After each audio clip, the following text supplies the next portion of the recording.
Welcome to the 2024 Toyota RAV4, and thank you guys for checking out this video.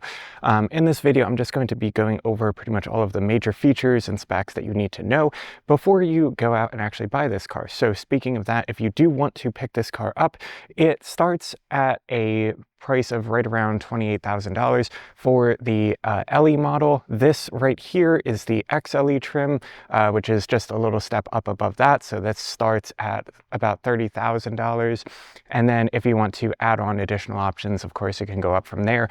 This particular model has both the all-weather trim as well as the convenience package. So it does have both options. The all-weather package is going to be $925, and that's going to include your heated mirrors, your heated windshield wipers, and also heated seats, and also a heated steering wheel. And so that is pretty much all of the stuff that you're going to be getting with the weather package. And then if you go and add on the convenience package, that's going to give you the power liftgate as well as the power moonroof. So if you do want those things, you're going to have to pay a little bit extra. So for the convenience package, it's about $1,200 extra.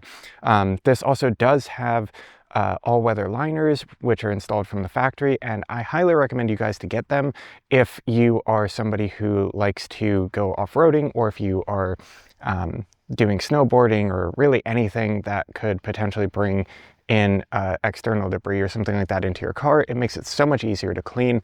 And so if you do want to get them installed from the factory, they'll come on the front seats, in the sort of footwells, and also the rear seats, and it'll even cover the backs of the rear seats as well as the entire trunk area. So I would highly recommend getting them. They're about $325 from the factory.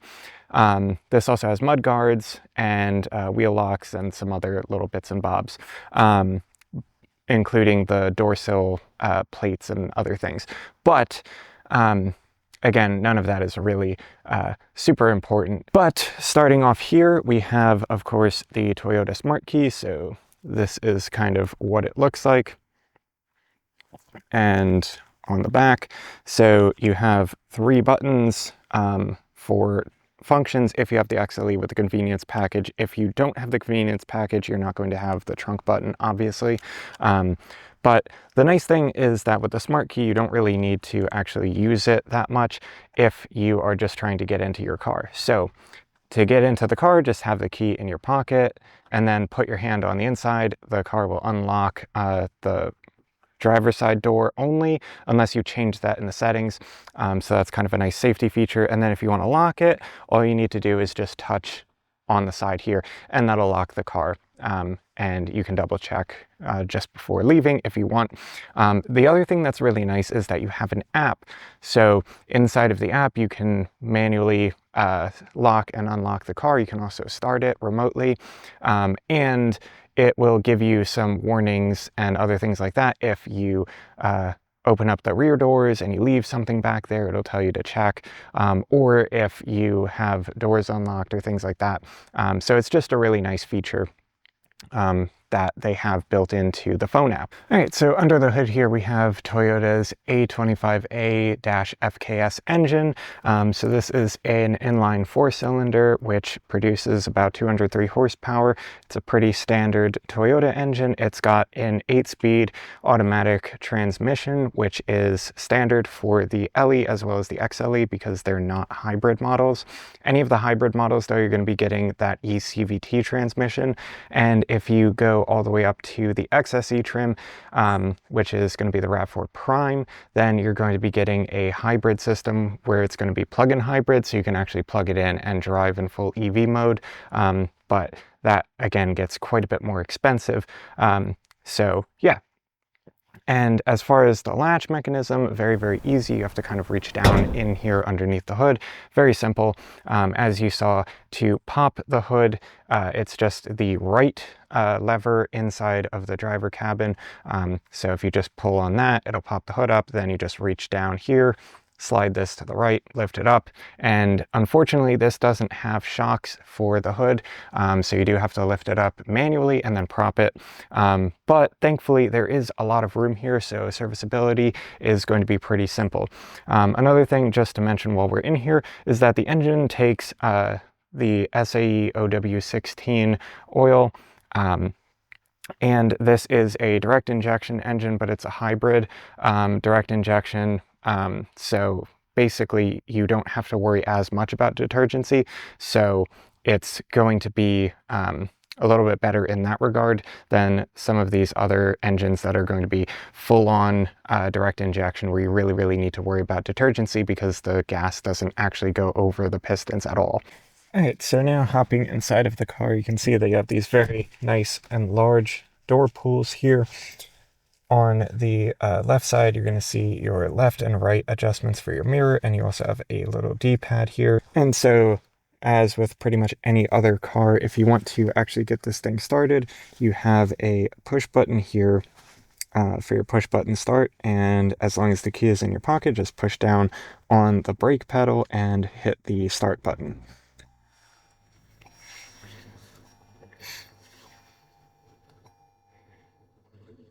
And you'll see that we are getting information on our MID, which is the multi-information display.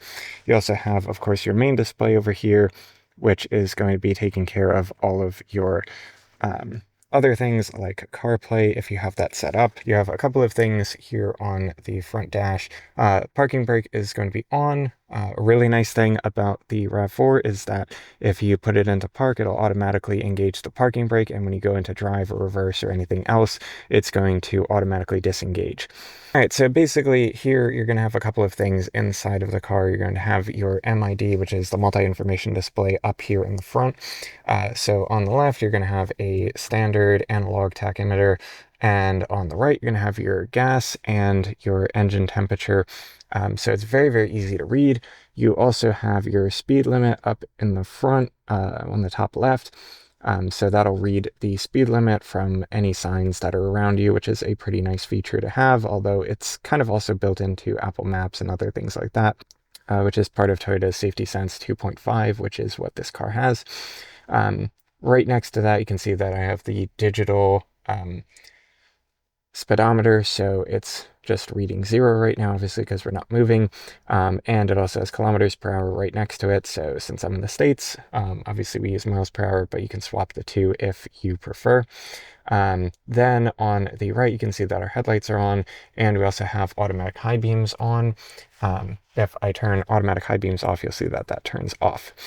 So automatic high beams are really nice because if you're driving through any area, if for whatever reason it gets to be very dark, your high beams will automatically turn on without you having to do anything. And if a car comes by in the other direction or comes in front of you, if you're on the highway, then it'll automatically turn your high beams off. So that is really nice. It takes away a lot of the sort of monotony and stress of just driving regularly. So that's really nice. Down at the bottom right, you can see that our blind spot monitor is on, so you definitely want to leave that on.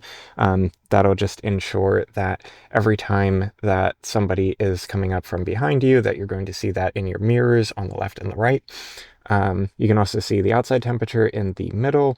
You can see that trip A is at 1,300.4 miles, which conveniently is exactly what the overall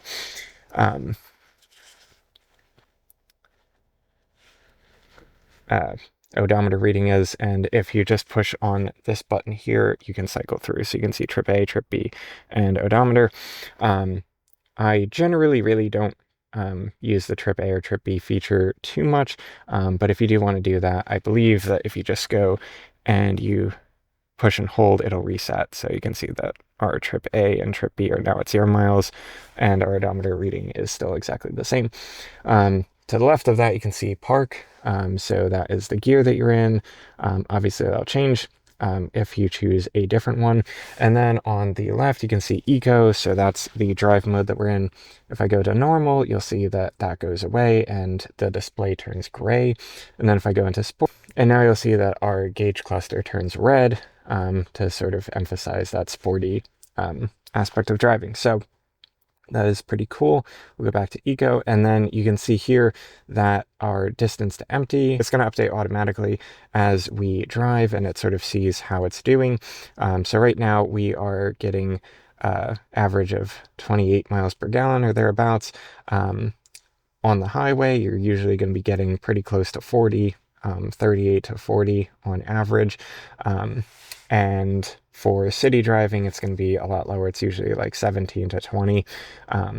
But yeah, so, and if you want to reset that, you can just easily do that using the controls on the steering wheel. So for controls on the steering wheel, you have pretty much two sides. You have the left and the right. So the left is going to be for interacting with this heads-up display here, with this multi-information display here. So you can use the arrows, and this will take you through some of the different menus. So here, this is our economy mode menu, and so you can have it in one of two ways. I like this one just because it has a little bit more information. It's more useful. This one is more compact and just kind of indicates to you when you're the best fuel economy possible. So that is pretty much that. If we go over here to the next one, this is going to be your lane trace assist menu. So if I have lane trace assist on, which is going to be this button right here, if I push that, you'll see LTA steering assist is active. And now if I clear that, you'll see that you have the car in the middle, and it doesn't detect any white lines or yellow lines to the left or the right because we're not on a road right now. But if we were, then it would fill those in with sort of a solid white color. And if you were to get too close to the left or too close to the right, it would give you a little bit of an indicator, and it might also nudge the steering wheel in the opposite direction to keep you centered in your lane. So that is pretty much how that works. If we cycle down here, you can also see a little image of a RAV4, and you can see which direction you're facing. So right now we're sort of southeast. So that is that menu. Next here, we have our media controls. So you can see that we're playing through CarPlay, and so that is coming through there. Now here, if we go to the next menu, this is going to be our all-wheel drive system. So you can see pretty much how much of the throttle response is going to each one of the wheels. So that could be useful for some people. Then here you have your trip distance. So this is sort of total time that you're driving and your distance, and you also have your tire pressure and other gauges there. So that is that. And then here we have our actual vehicle settings. So you can go in here to lane trace assist, everything you have to push and hold OK to enter into.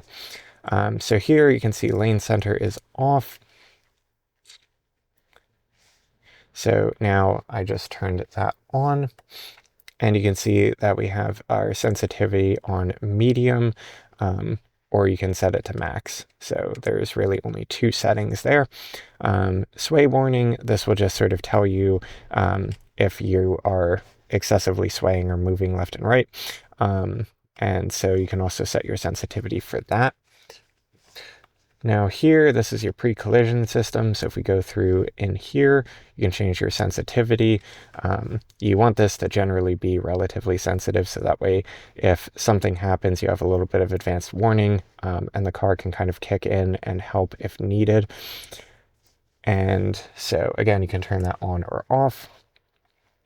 Then you have your blind spot monitor. So if we go in here, you can change the brightness of the blind spot monitor in your mirrors and the sensitivity. So again, I just kind of leave everything on default. Rear cross traffic alert.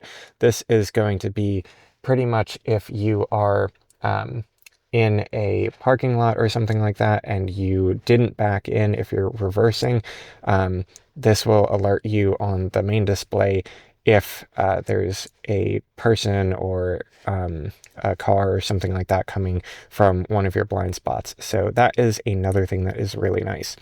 Also, we have our road sign assistance. So this is how we get the speed limit and other things like that in the top left. So again, you can keep that on or turn it off if you want. Then you have vehicle settings. So here, if you want to change the power lift gate, you can adjust the opening level. So right now it's on 5, or you can go all the way down to 1. So that is pretty much that. This only works obviously if you have the convenience package. If you don't, then you're not going to have this system. And this is just sort of the noise that it makes when it opens up. You can have it all the way up or turn it down if you want. And here we have our automatic engine on, engine off. So for those of you guys who really like this, you can change this to standard or extended. So if you do this to extended, it says prolong stop and start, reduces AC output. So that is that. And then here,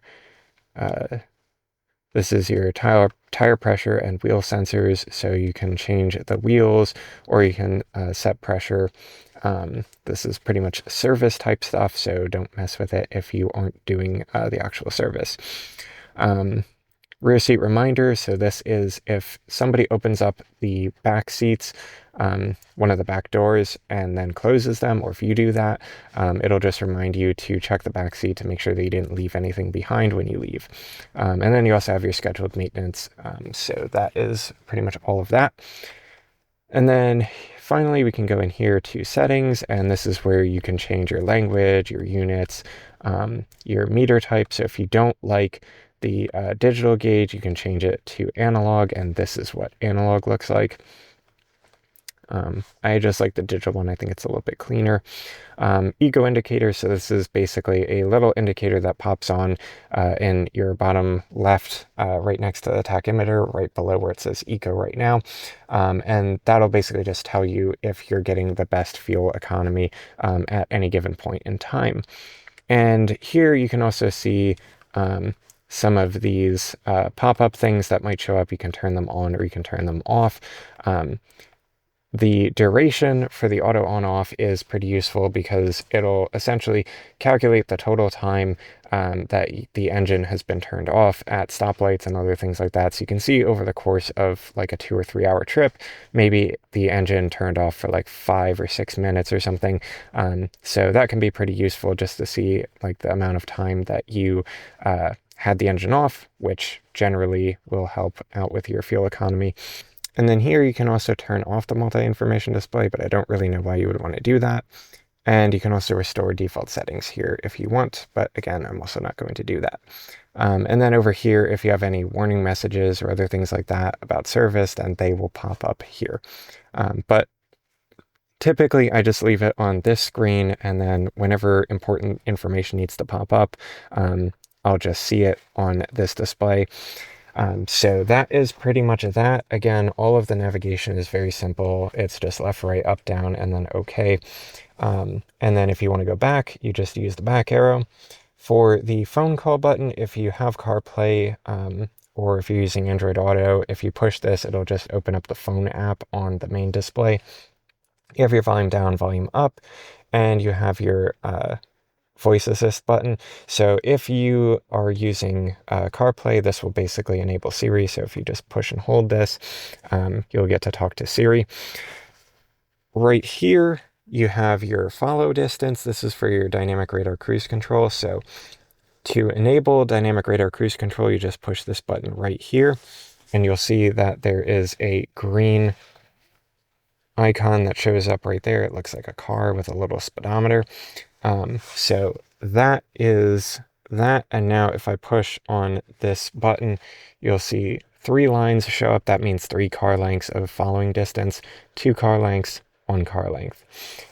So you can basically set your following distance, and that will pretty much be taken care of automatically when you set. So for setting the dynamic radar cruise control, again, it's very, very simple. You just drive to whatever speed you want, then hit set, which is at the bottom here. Then your car will automatically maintain that speed, and you'll see the speed listed up here next to the speed limit. And you can adjust that up, or you can adjust it down from there. And when you are driving, if somebody comes out in front of you on the highway or something like that, and they're moving slower than you are, your car will automatically slow down to match their speed and keep that distance that you set, whether it's 1 car length, 2 car lengths, or 3 car lengths. So that's very, very nice. If you need to cancel this for any reason, you can push the cancel button. Generally speaking, you don't really need to touch this too much. The car will actually slow down and even stop for you if you run into an issue like that. But once the car stops, then you need to manually start it again with the gas pedal to actually get back up to speed again. So that is something to be aware of. But yeah, dynamic radar cruise control is a really, really nice feature, and it makes driving this car really simple and pretty fun. Now down here, this is again your lane trace assist button. So if you want to turn that on or off, you push that here. As you can see, lane trace assist is on. It's pretty much shown by the 2 lines on the top left, as well as the dotted line separating the dynamic radar cruise control. If I push the button again, you can see that those 2 go away. So now lane trace assist is off. Now it's on. And again, the MID shows you that little status message and will go away after a couple of seconds. Here we have our mode button. So if you push the mode button, this will change your mode for media. Generally speaking, I never use this. So yeah, but you can go through pretty much all of the music types of things. You can go through Sirius and Amazon Music and go to sources. But again, I just like CarPlay, so I just leave it on that. And here you have your forward and backward for songs. So if you're listening on CarPlay, you can just go forward a song, back a song. Again, really, really simple. Your horn is right here in the center. Unfortunately, this is not a very loud horn, and it's kind of like a very squeaky horn. But you can get a new horn for this car if you do want that. So moving on here to the stalks.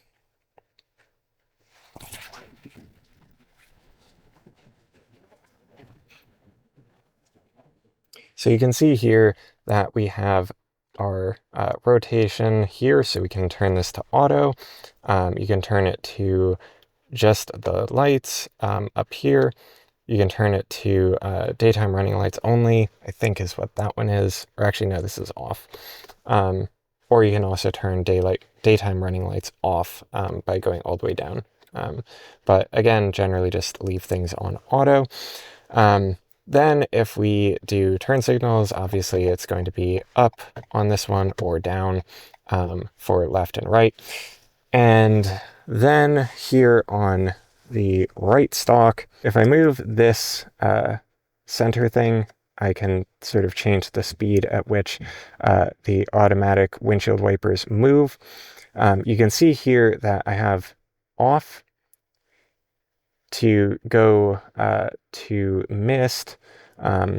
You just push up. If I have this down one from off, it is in auto. If I go down one more, it's in low. So it moves the windshield wipers automatically in a slower movement. And then if I go down one more, then it's high. So that just moves your windshield wipers a lot.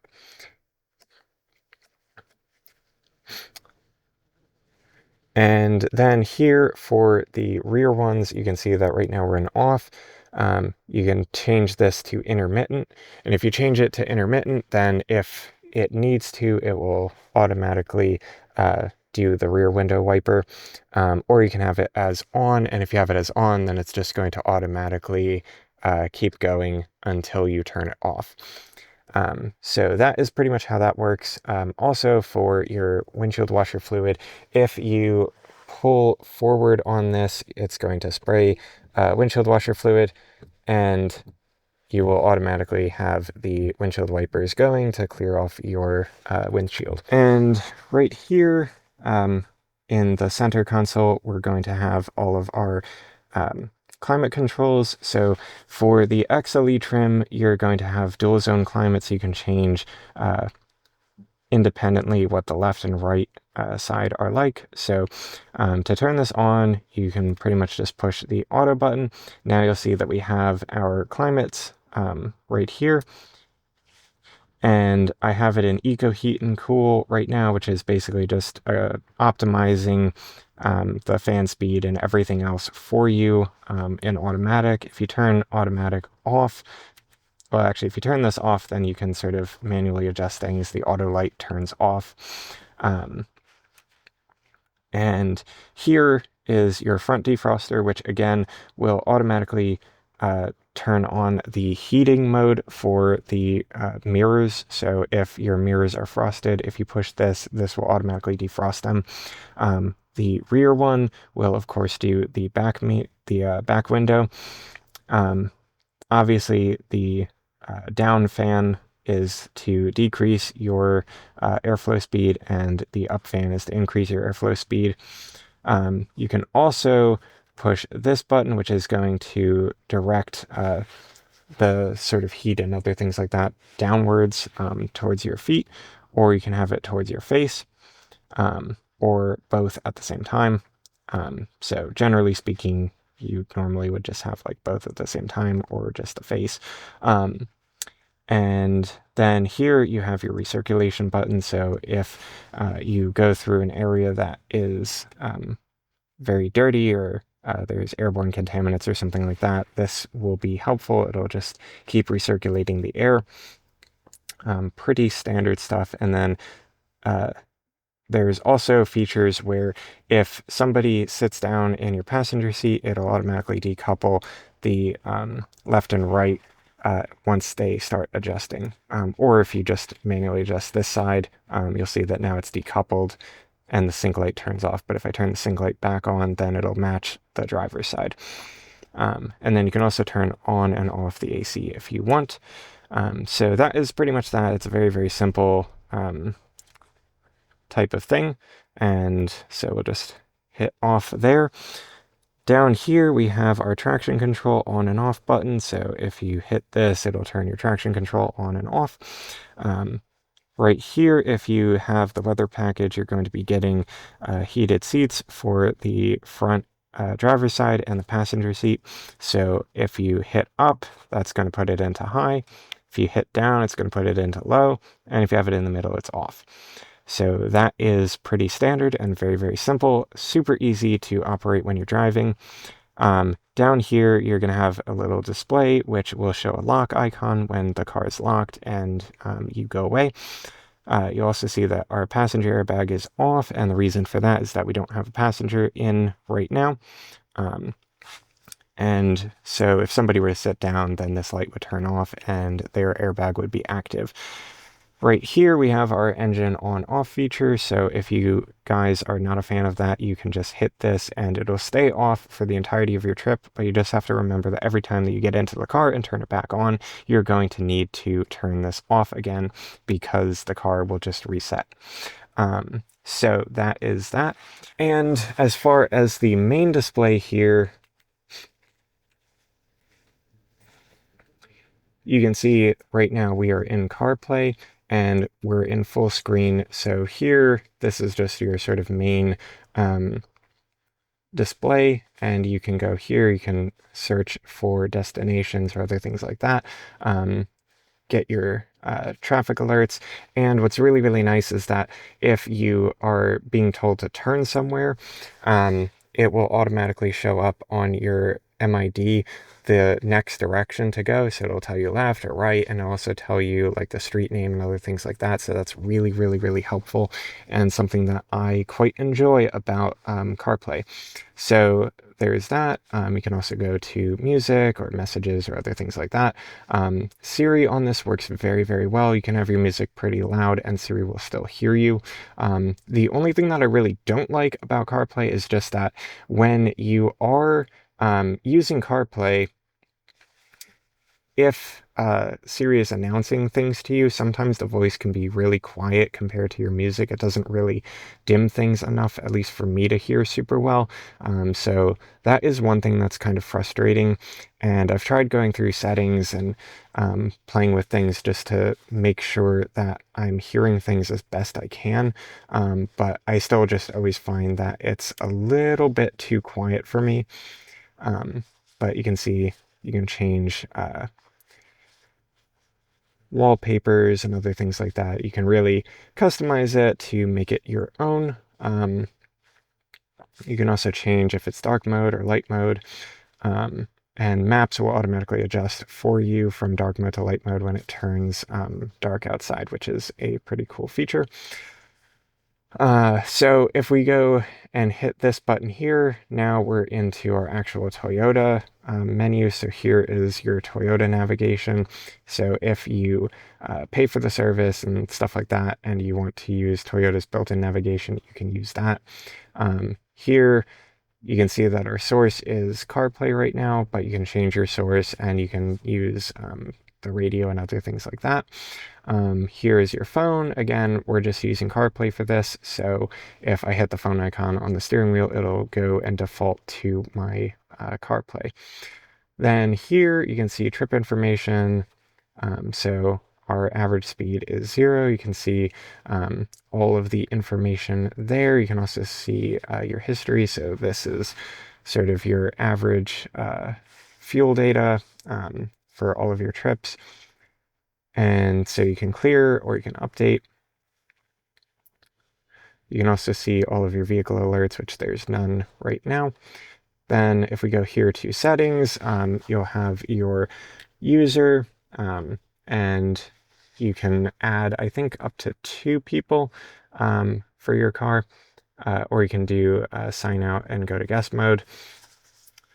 Then here we have personal info, so you can manage your devices. So you can see that I have my iPhone here. Bluetooth and devices. Again, you can just manage devices here. You can have up to 5 phones connected. For general, you can change if the screen beeps every time that you touch it. So we'll just turn that off since it's a little bit annoying. So go here to general, date and time. You pretty much just choose your Eastern time, set time automatically. One thing that's kind of frustrating is that the daylight savings thing, if it is daylight savings time in the US, you have to manually hit that switch. It doesn't do it automatically, which is a little bit weird and funny, but that is a little quirk. Then if we go here to keyboard, you can see your search history, which I have none because I don't really use the keyboard on here. And then the language and units and all of that are set automatically. So that is that. Notifications, you can see software updates, vehicle suggestions, and virtual assistant. All of those are checked by default. Wi-Fi, you can turn on a vehicle hotspot if you pay for that, or vehicle Wi-Fi. Again, I don't really use that since I have unlimited data on my phone. I don't need any of that, but if you are somebody who needs that, then you can absolutely use that. We also have here display, automatic brightness, and you can change brightness manually, or you can change the contrast. So here you can also change the brightness and contrast for the camera, but generally I find that it's fine. All right, so then sound and media, you have a sound levelizer. I keep this on high, just that way hopefully I can hear things very well. For system, I keep the system voice and driving assist all the way up because, again, like I said, they can be kind of hard to hear when you're playing music. So I try to keep that high. For the equalizer, I have a little bit off of the trebles and the mids and the bass boosted just a little bit. I just find that the highs can be a little bit harsh in this car. So yeah. Then if we do media, you can see not really many settings here, and then you have your radio and Sirius XM settings, which again, I don't really use. So that is pretty much that for the main display. Like I said, I really like having CarPlay, and this is wireless Apple CarPlay, so you don't need to worry about plugging in to any of the ports of the car, it's just automatically done, which is really nice. Now, it's getting a little bit darker in here, so this is a pretty good time to show you guys that you can turn on the lights here. You can hit the left one, hit the right one, or you can have it automatically happen when you open up the car doors, and then it'll stay on for a couple of seconds afterwards.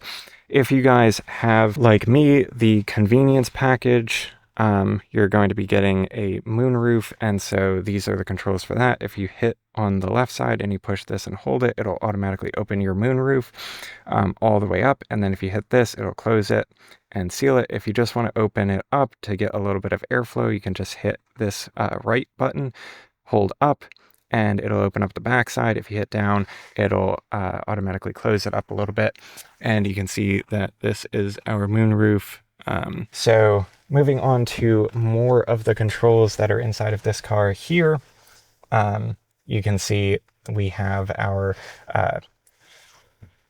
slider here. This is for your displays, so you can increase or decrease the brightness of everything. Generally speaking, I just leave it all the way up at the top, which is an automatic setting. Then you have your automatic high beams to the right of that. And then this button here is going to be for your heated windshield wipers. So if it's frosty out and your windshield is kind of frozen, you can hit that and that'll start heating up your windshield wipers. Really, really good feature. And this is, again, only if you have the weather package. Another weather package only feature is going to be this. This is your heated steering wheel button. If you hit this, it'll only heat the left and right sides of the steering wheel. But that's pretty much all that you need.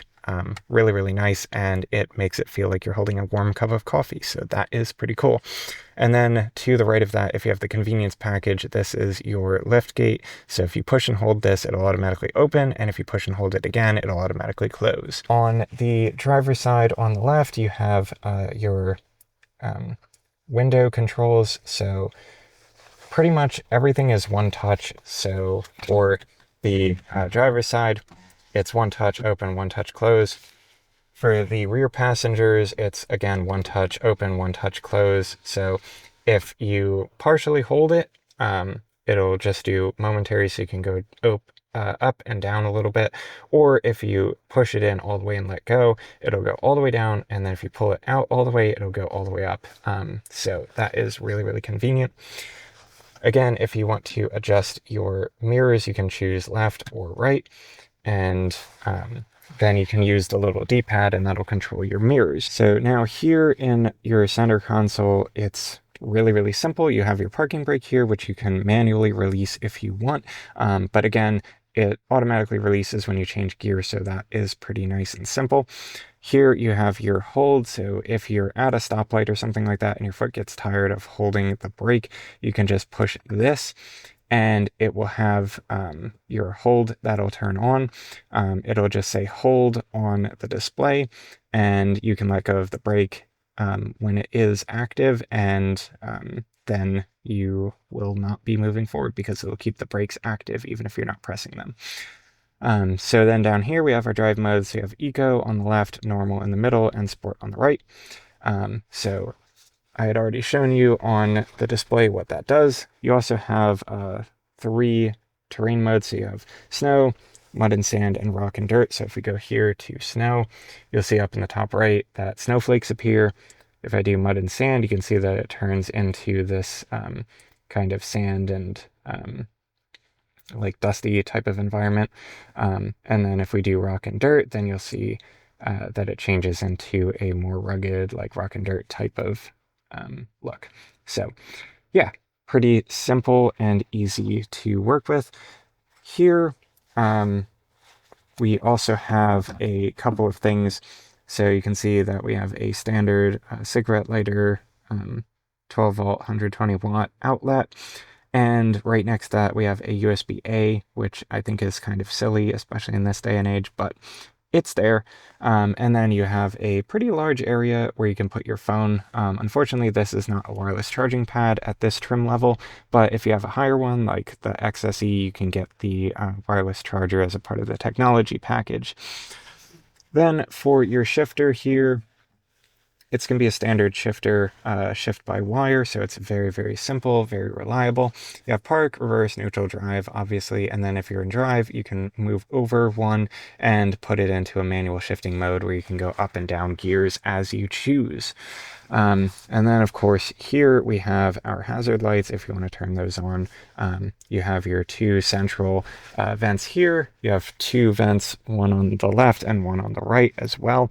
And for the passenger, you also have this really, really nice and large, spacious shelf here where you can put pretty much whatever you want. So that is pretty nice. Unfortunately, the texture is not super rubberized. It's more plasticky, so things will probably shift around in there a bit, but it's not terrible. And down here for our cup holder space, you can fit some pretty decent sized cups in there. Nothing majorly big. So yeah, it's pretty simple and pretty easy. Unfortunately, the only seat in here that is going to be power is the driver's seat. The passenger seat is fully manual. So that is a little bit of a bummer, but it's not terrible. Basically, you're going to have a couple of options here for the front driver's seat. So this is an 8-way power adjustable seat. You can go up on the front here, you can go down, you can move forward, backward, and then you have your standard tilt forward and tilt backward adjustments. And then you also have lumbar support, so you can push forward or backward, and that will just go in and out on sort of your lower back area. So it's not the most adjustment in the world, but it is enough to get you by. And unfortunately, in this particular trim level, you're not going to be getting memory seats. So if you guys share this car with another person, unfortunately, you'll have to adjust the seat manually every single time unless you have the same driving position as the other person. So that is just the only thing that is unfortunate about it. The other thing is that you can also adjust the steering wheel position by just unlocking this lever here. Then you can move it up or down, and you can pull it out, or you can push it in. So depending on what type of person you are and sort of how you feel comfortable, you can adjust the steering wheel how you like. And another thing is that what's very nice is that you have a sunglasses holder up in the top headliner here. So you can just put your sunglasses there, so that way whenever you're ready to drive and it's sunny out, you have them right on hand. And then when you're done, just put them back in, close it up, and you're good to go. So that is a very, very nice and convenient feature. And yeah, inside of the center console here, you have a little bit of storage space. You can throw a bunch of things in here. As you can see, I have just a bunch of badges and other things. I also have a USB-C cable to Lightning. So pretty much when I'm driving, I can just plug in my phone, put it in the front console, and that way my phone is charged when I get where I'm going. And as you can see here, these are lit, which is very, very nice. So if you guys do want to get the all-weather liners like I did, you'll have them in the front, in the back, and in the trunk. And every surface will be covered with these, which is really, really nice. So if you guys are going to be going and dealing with snow or sand or dirt or other things like that, and you want a really easy surface to clean, I would highly recommend getting these from the factory. They're really nice and very, very easy to clean. So that is just a little aside. So as you guys can see here, I'm getting into the back. And this is with my driving position. So just for reference, I'm 6'1", and I have the seat all the way back as far as it can go. I have the seat tilted up just a touch from its rearmost position, and I have tons and tons and tons of legroom back here. It's very, very comfortable. And I also have a lot of headroom. So if you're really tall, you are not going to have any issues whatsoever. You also have a handle up here. You have a little hook, so if you want to hang things from there, you can do that. Unfortunately, the back of the driver's seat doesn't have a pocket, but the back of the passenger seat does have a pocket. So that is a little bit unfortunate. I wish that they would have put a pocket back here for the passenger on the left, but they didn't. But regardless, inside of here, you also have USB ports. So these are both USB-Cs for your passengers. So that is a really nice feature and something that your passengers will really appreciate. You have one for each of the two passengers that you might have. And then right up here, you can see that these are your rear climate controls. So right now, it's all the way off. If you push this up, then your climate control will start coming through, and you can change the direction left or right, or up and down. So very, very simple and easy to use. And as for your rear passengers on the doors, you just have a little one-touch button for going down and up. So you can see one touch down and one touch up. So if you guys want to operate your power lift gate from the key fob itself, rather than using the buttons on the inside or underneath the trunk itself, then you need to make sure that the car engine is off, because it pretty much assumes that you are just approaching the vehicle without having it turned on. So you're just going to press and hold this button right here, the bottom one, and you'll see that now our lift gate opens up and we have one little LED light on the inside on the right hand side, which unfortunately I wish that there were LED lights in the actual trunk itself to kind of illuminate the area a bit more, but it's enough when it's dark to see generally what you're doing. I just wish that it was a little bit more. All right, so this is what your trunk space in the RAV4 is going to look like. So this is what your trunk space in the RAV4 is going to look like. Like I said, you're going to have a LED light right here on the right-hand side. Unfortunately, nothing else, nothing on the actual panel of the door, but you do have, again, these nice all-weather mats, which are going to go up and onto the second row there. And right here we have our tonneau cover. So if you want to put that on, you can just pull it, adjust it, lock it into place, let go, and it's good to go. Under here, we also have a little net. So that comes in this nice little leather pouch here. You can open up this, and then you have a net that you can use to kind of tie things down and keep things organized if you choose. Otherwise, you can just kind of leave it clipped in here, or you can just store it somewhere else. But by default, it's just going to come clipped right here.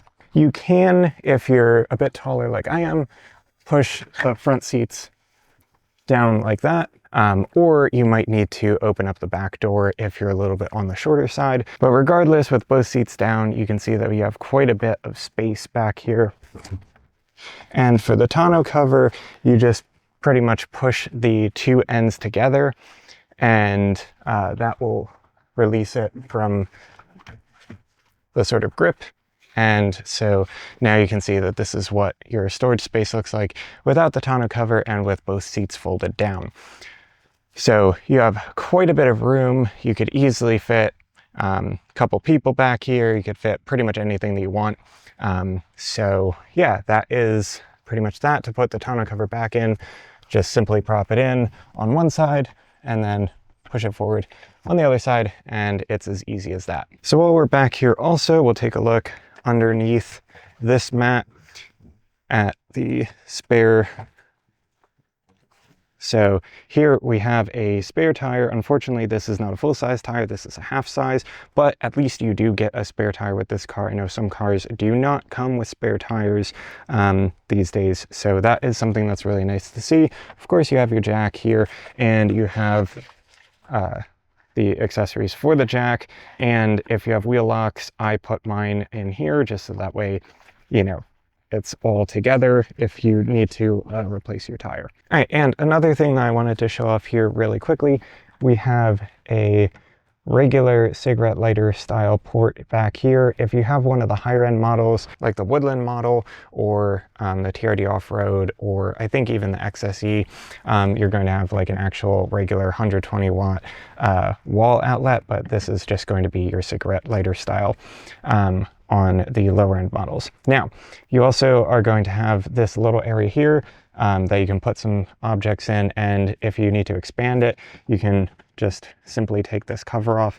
It just has two tabs, one on the left, one on the right, push them down, and it kind of slots right out. And then to put it back in, just simply put the claws in and then just push it forward and it snaps into place. And then just taking a look here at the shocks and the motors for the power lift gate, all of the wiring and everything goes into the actual door frame itself. So all of the wires are routed, as you can see up here through the tubes and in through here on the sides.